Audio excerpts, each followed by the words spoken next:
cimaa kan nama jechisiisu yeroo baay'ee nama beekumsaaf ogummaa qabudha. Nama cimaadha namatti tola namni jedhamu waan kana lama yoo qabaate tokko tokko beekumsa qaba ogummaa qaba. Tokko tokko immoo ogummaa qaba beekumsa qaba. Jarri kun lamaan Waaqayyo biraa kennamu. Solomoon akkuma dubbatu ogummaan beekumsa malee baay'ee hin bareedu. Beekumsis ogummaa malee baay'ee hin bareedu. Namni tokko tokko dandeettii qaba baay'ee beeka garuu haasaansaa akka nama reefuu qabuti. Waan beeku sana bareechee dubbachuu hin danda'u. Ogummaan qabu jechuudha. Ilaallatee dubbatu. Akka tolutti akka ta'utti haasa'uu hin danda'u. Ogummaan Waaqayyo biraa kennama. Beekumsi Waaqayyo biraa kennama. Namni akka hubatuuf Waaqayyotu qalbii namaa bane. Lakaan isiitti hima. Akka hubattuuf bakkeedha miti macaafni qulqulluun habartuuf haa hubattuuf gurra qalbitti liidi abaneedha. Qalbii ishee baneedha la qalbii. Tokko tokko gurri nagaa qalbii cubaa.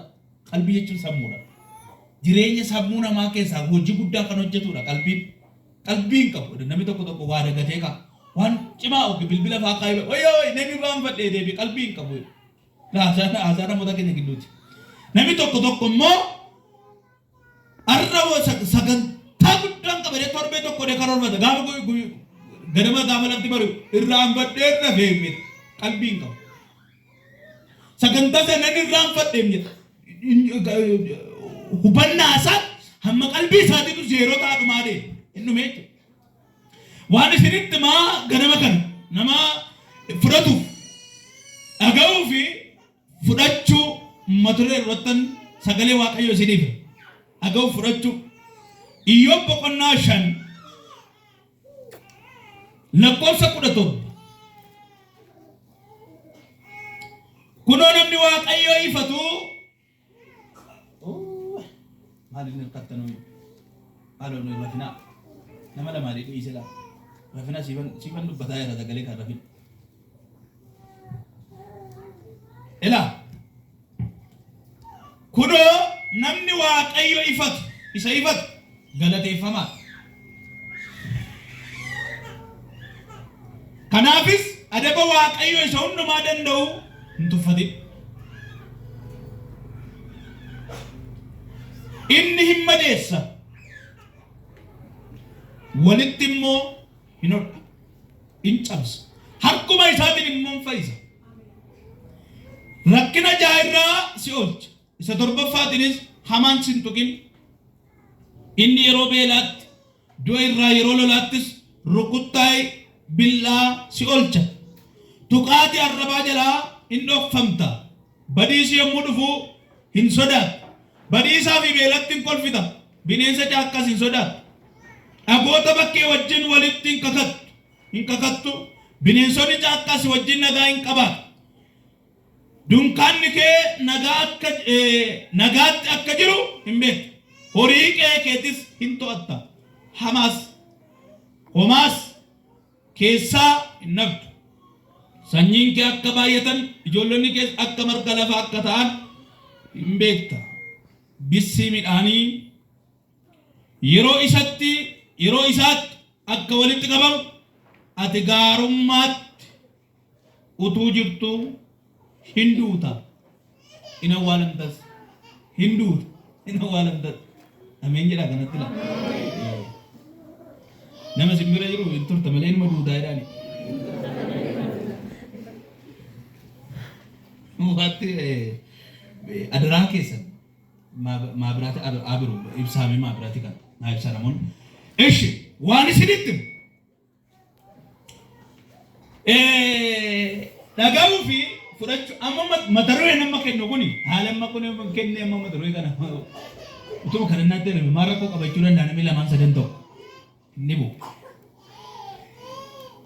Tokko immoo calluma deema ta'a waan isaa dafee hin galuuf tokko hin tuqa. Tokko dafee tuqama. Tokko immoo tuqamuu keessaa hin qabu. Ilaaluu. Mee warri tapha daawwattanii beektan? Daawwattoonni tapha kubbaa saaphanaa. Mee warri daawwattanii beektan? Eshi kilabii deeggartu qabda miti ree kilabii deeggartu qabda.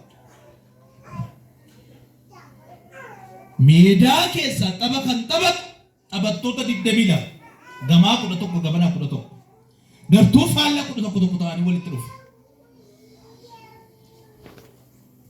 Inni taphatu kubbaan miila isaa dura kan jiru iyyitootan ilaalu warreeyyan kiwaartee dhumitire sallan kubbaa isaa qabatee fiiga. Naannoo naanne teessoon kan warra qabatanii otoo hin taane kan warra ilaalaniitu baay'ee naannee nama 30,000 naannee ilaala kan taphatu keessaa muraasa. Wambari baay'ee qabatee kan ta'u ilaaltota. Achi keessa moo'ee kan waancaa fudhatu gartuu tokkicha. Waldaa kiristiyaanaa keessatti waan tokko jira. Namoota milkaa'anii waa'ee milkaa'ina isaaniitiif namoota haasofsiisan namoonni haasa'an baay'ee bakkee keessa. Meeqoo waa'ee namoota jedhan milkaa'anii gaarummaas haa ta'u gaarii ta'u sadis garuu milkaa'anii namoota haasofsiisan ollaa biyya haasofsiisan abaluun milkaa'edhani takka turee mana milkaa'edhatu qorichaan milkaa'edhani akkas hojjechiifate jedhani hojii danda'edhani waan barbaadedha kan sirratti haasa'u baay'ee namni milkaa'e gonfoo fudhatu tokkichi namni maqaa damsi balleessu garuu baay'ee wambariin hammeessitootaaf kenname danuudha lakkoofsaan baay'ee namni milkaa'e biyya gungumsu biyya walitti haasofsiisu habeet yaa gurbaa sana habee yaantala sana namni nama tokkichi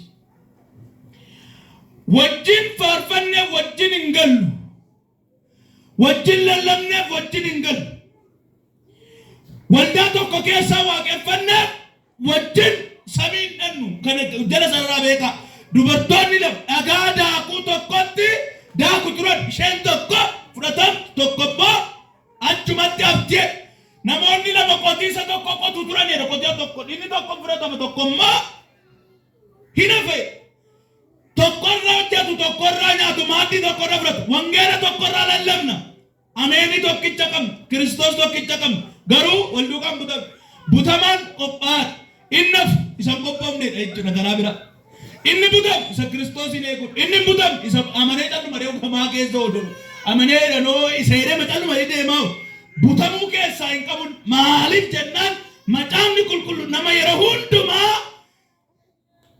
dhirsa isaa eegu gooftaa isaa eegu qophaan hin butamu inni qophoofni nafa kanuma jala sararamaadha waan jala sararame macaafa qulqulluu kanarraa waa'ee dhaggeeffattootaan isinitti dhaga'uu fi fudhachuu ama hundi keessan dhaga'eertu waan an dubbadhu ka dhaga'attu dhaga'uu waan baay'ee dhaga'u karaa karra yeroo deemu hin dhagee karaa karra kaadhe arbaaratti kaadhe baalagiseen dhageessu yoozani beektu midire san dhageessu hittiiqaan dhageessu addisuu waa'imaan dhageessu wanti dhaga'amne jiru isa iyyuu dhageessu isa iyyisiisu isa sobu dhageessu sobsiisu magaalaa kanarra gaafa deemtan waan baay'ee dhaga'aa deemtu garuu hin fudhadhu maamnatti jiisu gaafa sirba bira akka jettu midire tokkoma jedhe bira sunti qoddina ture hin fudhate gaan of keetti fudhate jechuudha waldaa keessa gaafa taa'u dhaggeeffattoonni baay'ee namni gaafa fudhatu ameen hin gaafatu ofii socho'a hin dhagee hin fudhatu keessatti hojii hojjete jechuudha amma gaafa fayyi gaafa hin jedhu hin dhagaa miti namni sun dhaga'uun dhagaa yoo fudhatu dhuguma taa'u hin fudhanne taanaanoo gurbaan sun naa kadhatee ture naan taane gooftaa gaafa dhagi yookiin of gaafadhu sakkasi hin dhageesse malee fudhan har'a nan dhagaa nan fudhaname harka lamaan ol kadhabe tokko nama sadii hin dhageessa barootaaf isa argachuu dadhabe sana hojii walitti baata nama sibira jiru harka kaa'itiin dhaga'i fudhadhu jedhaanish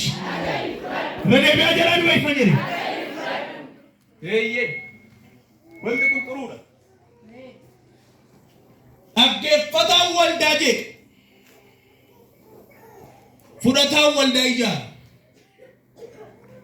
dhaggeeffataan taphayyuun jee isa waldaan isa kilabii jedhe tokko sitti beetru tokko dhengati era gadi be maal jennaan Arsenal tumoome dhaggeeffataan hun jee qabeeka tokko naamusaan dhaggeeffata. Isuma dhaggeeffate tumoo kan iyyuu jiru. Dhaggeeffatoota keessa jeeqxota baay'ee yeroo baay'ee. Gaafa isin hin jedhu dhaggeeffataa kee fudhataa jira. Fudhataan inuma taaf adda addaa wal sima dafee wal simaaf.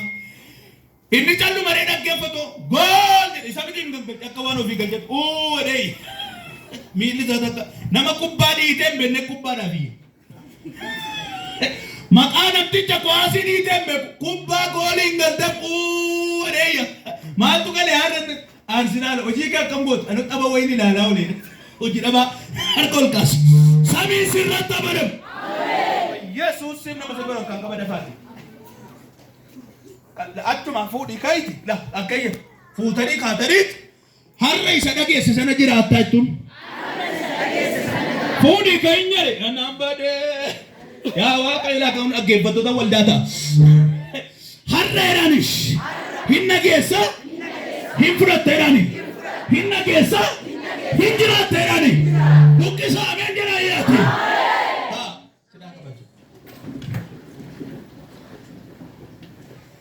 Namni akka saaqaleetti dubbatu wanti sii galu nama biraaf hin galu. Wanti nama biraaf galu sii galu dhiisuu danda'a. Macaafa qulqulluu irratti seenaa Iyyoobiin gaafa laallu Iyyoob Waaqayyoon dhagaa Waaqayyoon fudhate. Tokko danaa gooftaa amansiisuu gaafata. Gooftaa qabdaa otoo jedhani kiristaana tokko gooftaa fudhattee bira turuun. Fayyinni yoo isaan dhaggeeffadhaas. Ilaa waan isitti Iyyoob yeroo hundumaa haadha manaasaa ishee wajjin ciisuun Waaqayyoon dhaggeeffata. Yeroo tokko namni ati baay'eetti situ waan gaarii qabatee siin dhufu. Yeroo tokko karaa namatti baay'ee jaallattu boollatti keessatti kuftu sii qotama. Baay'ee ulfaata. Haati manaayyoo haadha manaasaa. Ijoollee horee irraa qabeenya waliin horan garuu qabeenyi kun dhumuurra gooftaan dhiisi jecha onneeffatanii haasa'uuti. Gooftaan dhiisi du'i tokko kenna yoom gooftaan dhiise danda'a maaliif gabbaraa inni moosi gabbaraa akkeenaaf tokko jireenya nama baay'ee mijees anaan uumaan aangoon. Nan gabbara waldaa dhiise maal Waaqayyoon gabbaree wajjin jiraadhaa dhugaa gabbartee wajjin jiraadha. Waaqayyoon dhayi gabbaramaa beerta wanta wal kaasa Waaqayyoon gabbaramaa dha. Garuu nama hin gabbaru ni dha. Dhugaa kana hubachuun xuruudha. Iyyoobi qabeenya isaa ilaalee Waaqayyo harkaa bahuu hin danda'a. Bifa ijoollee isaati ilaalee maaloo nama guddaa salphatee Waaqayyoon dhiisee namummaa dhanna isaa kana fayyummaatti eeggachuu hin danda'a. Garuu dhanna isaa Waaqayyoof kenna. Jireenya isaa Waaqayyoof kenna. Namummaa isaa Waaqayyoof kenna. Waaqayyoon dhaggeeffate. Isa dhaggeeffate hin fudhate. Namni tokko namni haaraan gaafa lallabdan gooftaan kun natti tolee amanuun barbaade gaafa harka kaasa. Kana jedhi na duukaa. Waanni namichi si yookiin wangeelaawwan si yookiin raajiin paasterin sun jechee jedhee gooftaa fudhateera jenna mitire waan laalamu jenna. Tokko harka kaasee Yesuus gooftaadha jechaa waldaa kee garuu gooftaan fudhanne hin dhagee. Dhaggeeffattoota akkuma sababeen amma oduu biizinasii teem dhaggeeffattoota keenya. Amma oduu ispoortii teem dhaggeeffataa duu waan ta'in fudhataa ta'e. Karaan ittiin caalanii argaman inni jalqaba Waaqayyoon dhaggeeffachuu isa dhagaan fudhachuu jechuun hojii hojjechiisuudha. Gaafa nyaata nyaatanii ni warra dhagaatan garuu si tolaa ilaala. Ishi Waaqayyoon tolaa si toluu iji nan dubbadhu. Ilaa namni tokko nyaata nyaateeti haramaa nyaachuu barbaada dabbee bishaanatti gaafa karan nyaachuu barbaada hidhee dhaqee ajajata nyaateeti mis biraatti wayii fidaa maal jennaan na boqossee hin nyaate malee waliin fudhanne jechuudha karaa biraadha waliin fudhanne nama nagaasiru moo bocci isaa waan tokko hin qabne xixiqqeetti garaan godhas baate. Ani walii hin galle gogaa kanaaf fudhatee naan baal taate otuu sinteessanii yeroo sadii afur mana minjaanii akka maal oomtuun naan taane nyaanni silaa dhuu hin nyaate malee fudhan. Yesuus nyaata buddeenichi isa dhugaa gaafa nyaanni nuusii baay'ee nun boqossine of tulmaa nutti hin nanneessu jireenya nutti nageessu nun boqossine buddeenni Yesuus namaa kennuu nama hin boqossu. Harka nama sibireeru qaba badambiitti naa qaba dafaati. Yaa Waaqayyo saba kanatti afura kolfaa naa naqe naa gammachiisa saba kana akkas jedhaani harreedhaani Yesuus isa fudhatte si keessatti hojii jalqaba. Faallaan isa di barbaaddu yeroo hundumaa waan ati hin barbaanne ta'uu danda'a yookiin waan ati barbaaddu ta'uu danda'a. Waaqayyo waan ofii isaatii filate si jiraachisa. Yeroo baay'ee waan filattan hin jiraattan. Kana nam filadhe Waaqayyo taniif hin jiraattan. Waan Waaqayyo filate jiraatti. Namoonni baay'een Waaqaaf yaadi Waaqayyoof yaadi isaanii gargar kan ba'e hammi isaan yaadaniif hammi Waaqayyo amma lafti kuni waan kun gargar fagaatu gargar fagoo yaadi nama kana.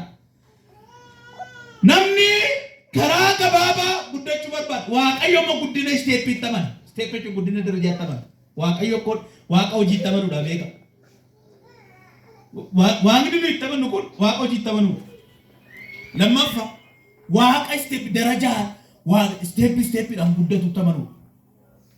Silaa daa'ima taanee nama guddaa hin taanu ture. Gaafa dhalanuu waan mana ga'utu dhalate ture. Darajaa tamana isteeppii tamana. Waa malaan akka guddatu barbaada. Waaqa keetti amanu. Daa'ima taa'ee nama guddaa hin taanu tokko keetti nama ta'e. Guddina dhala namaatiif namni darajaadhaan yookiin sadarkaadhaan akka guddatu hin barbaadu tuute hunda keenya makiinaa addana dhaaba. Maajii leesturoo dhaaba. Maajii mana bunaa jedha akka hoteela dhaabde sila. Hunduma hoteela qaba.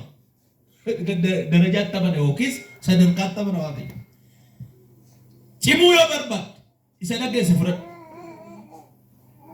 Nama guddaa ta'uu yoo barbaadu wangeela dhageesse kana fudhadhu. Nama guddaa ta'uu yoo barbaadde Kiristoosin isa fudheera jette isa amaneera jette keessa keetti hojii jalqabsiisi. Daayijessi ta'an Kiristaa amma Oromoo kana baay'ee rakkisaa dhabbulu tokko ni ulfaata xiqqoo. Ulfaata. Amantoonni wangeela kana hin jaallanne jiradha. Amantoota of tuultuu baay'ee waldaa keessa warra of tuulan ta'udha waan ta'eef macaa qulqulluu jira. Macaa qulqulluu jira. Kana hin fudhatu taanaan namni calluma deema fura profeesii raajummaa kanuma barbaadu taanaan dafa wanti godhaa. Sirrii miti. Wangeela kana qabaatee naan garuu amantoota sheeppii qabantu jira waldaa keessa hunda fudhatu. Calluma damanii profeesii makkana duwwaatti fudhattanii amantoota bobbokoko. Amantoota calluma hin jiru zeeroo garuu dhiitaanii deemu calluma dha. Qilleensa maarani. Yoo kana fudhatte ija qabu. Sati fudhatte ija godhatama. Kanaaf harka keessa ol kaasa dafaatu. Dhaggeeffataa ta'e yaada. Harka kee ol kaasa. Har'a sati dhageesse zeeratu ija godhatee dhufe. Ameeniin kun naan ta'u iyyaati ameen jedha guddisaati. Nama isin bira jiru harkaan qabaate inni itti dhageesse ija godhatee dhufa jedhaani.